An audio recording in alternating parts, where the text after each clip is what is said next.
مش دي الجماهير اللي راحت قبل كده ولعت وحرقت اتحاد الكوره وسرقت الكؤوس؟ شفتوا اللي حصل من مشجعي النادي الاهلي المصري في مباراه الجيش الملكي في القاهره؟ بصراحه انا بلوم على الجيش الملكي، وبلوم على المغرب كلها. انتوا ايه اللي يخليكم تلعبوا اي دوله افريقيه؟ بعد مباراه المغرب والسنغال انا قلت لكم يا مغاربه بطلوا تلعبوا اي فريق افريقي. افريقيا دوله ما تستاهلش انها تلعب مع اي نادي في المغرب. ايه اللي يخليكم تلعبوا اي فريق افريقي؟ يعني شفتوا اللي حصل لكم في مصر؟ كان في لاعب هيجي له حجر في دماغه لولا ستر ربنا. يا مغاربه انتم اكبر من انكم تلعبوا الافارقه المتخلفين دول.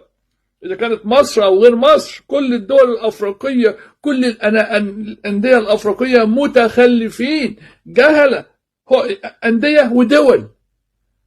ما تلعبوش اي فريق افريقي. انا بطالب الشعب المغربي بالكامل انه ينادي الحكومه المغربيه انهم ينسحبوا من جميع المباريات القاره الافريقيه، وابداوا يلعبوا مع مباريات اوروبا، مع الفرق الاوروبيه، مع كاس اوروبا، دوري اوروبا. ابعدوا عن مصر، ابعدوا عن افريقيا يا مغاربه. ابعدوا عن القاره الافريقيه. القاره الافريقيه ما تستاهلوش، ما تستهلكوش. انتم بالذات على القاره الافريقيه. عجبكم البهدله اللي حصلت في مصر من جمهور متخلف؟ بقول لكم من زمان المصريين متخلفين، ما حدش عايز يصدق. اتمنى انكم تكونوا تصدقتوا المره دي وتبطلوا بقى تلعبوا مع اي دول افريقيه. شوفوا اللي حصل في الاستاد. عرفتوا انهم شعب جاهل، جمهور جاهل متخلف. صدقتوني؟ مش دي الجماهير اللي راحت قبل كده ولعت وحرقت اتحاد الكوره وسرقت الكؤوس؟ الناس دي لو متعلمه مش هيعملوا كده. مش دي الجماهير اللي راحت المقابر بالليل تقرا الفاتحه وتتريق وسخريه في المكان المقدس ده؟ الناس دي لو متعلمه مش هيعملوا كده. مش دي الناس اللي روعت مارتن يول المدير الفني بتاعهم في 2016 وبعتوا له رسائل والراجل راح السفاره الهولنديه والحقوني؟ من جماهير فرقته. برضو الناس دي لو متعلمه مش هيعملوا كده. مش دي برضو الناس اللي راحت ضربت المدير الفني الاسطوري بتاعهم مانويل جوزيه في 2007 في ماتش النجم الساحلي في نهائي بطوله افريقيا اللي خسرتوها بالمناسبه في استاد القاهره 3-1؟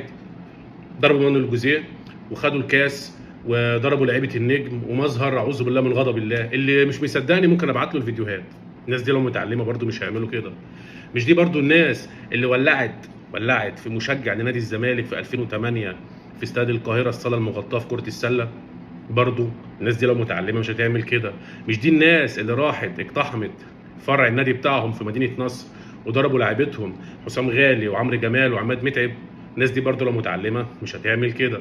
مش دي الناس اللي اتشتمت بالاب والام بالرئيس الحالي والرئيس السابق والرئيس الابدي وحلبسه وايه وزي العسل على قلبهم، وتفسيرهم يقول لك ما كانش عندنا؟ امال انت ليه في المدرجات قبلها كنت بتقعد تقول صالح سليم مش ناسيونه، امام عاشور مش عايزينه؟ ولا لما جت الاوامر رحت؟ الناس دي لو متعلمه برضو مش هيعملوا كده. نفتكر لكم ايه ولا ايه؟ مش دي برضو الناس اللي كتبت طالما طه لم الف ميم الف وهي طه الف لام ميم الف غلط وطلعوا من المطبعه وراجعوها وعلقوها في الاستاد وما خدوش بالهم؟ عادي جدا. برضو الناس دي لو متعلمه مش هتعمل كده. مش دي اللي كتبت المعارك مكان العوائق ودمروا اللغه العربيه اللي هي اصلا معلوماتهم عنها زي ما انا بقول عليهم جماهير محو الاميه؟ مش دي برضو الناس لو متعلمه مش هتعمل كده. ايه تاني؟ مش دي الناس اللي بتشتم اي لعيب ولما يجي حد يشتم لعيبتهم يفتكروا ان هم الادب والاحترام والاخلاق؟ شيكابالا بتشتم، قلنا شيكابالا يا عم بينرفزكوا. طيب رمضان صبحي اتشتم واتبهدل صح؟ عبد الله السعيد اتشتم واتبهدل صح؟ مين تاني؟ احمد فتحي اتشتم واتبهدل صح؟ خد بقى دي اللي محدش اصلا بيفتكرها، لان معظم جماهير محو الاميه للاسف تحس انها متابعه كوره من بعد محمد صلاح لما راح ليفربول الانجليزي.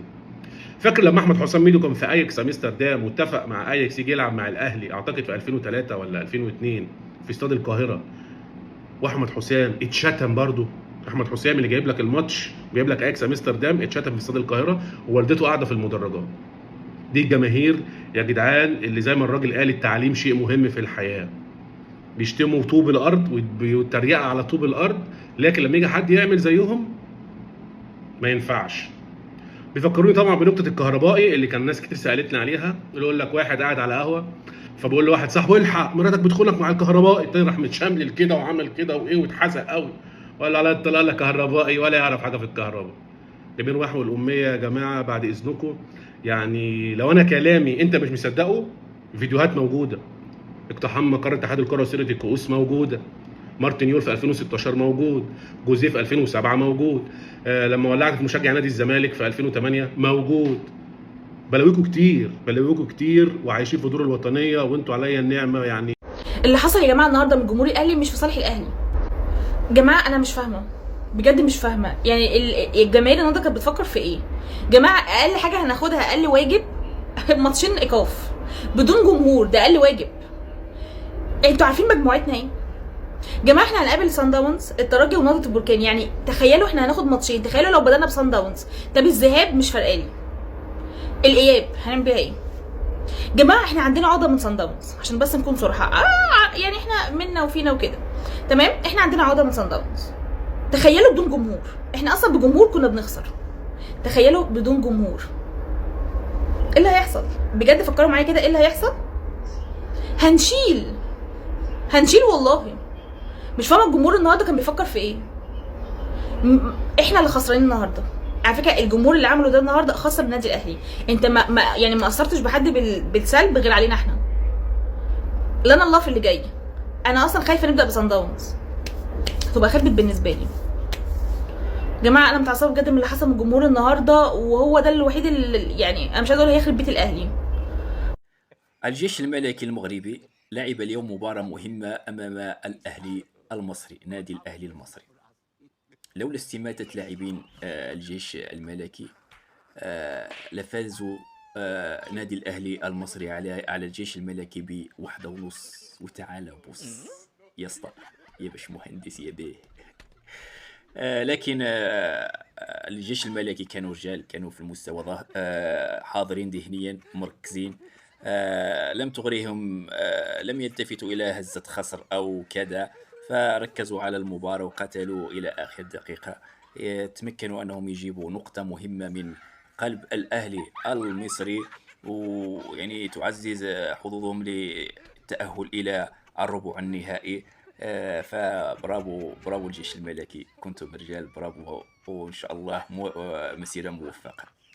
كما شفنا الاخوان في هذا الفيديو، هذه بعض العقلاء من مصر واللي كيحكموا الضمير وكيحكموا التربيه والاخلاق ديالهم، واللي تكلموا بكل صراحه فيما وقع في مقابله الاهلي المصري والجيش الملكي. جمهور اللي عبر على واحد البلطجيه وعلى واحد انعدام الاخلاق وانعدام التربيه، والشحات وبعض اللاعبين اللي عبروا على المستوى الاخلاقي المتدني ديال بعض اللاعبين المصريين اللي ما كانوا عندهم حتى شي علاقه بالمقابله، ولعبوا بواحد الطريقه باش بكل صراحه بغاو يحيدوا الجيش الملكي من التباري ويهزموهم. الحمد لله هذا من حقهم باش ما نكونوش حتى حنا، هذا من حقهم، لكن واحد الطريقه واحد الشراسه واحد العنف مبالغ فيه، خصوصا ملي دخل الشحات فبعد حتى شي مبرر الا هذا.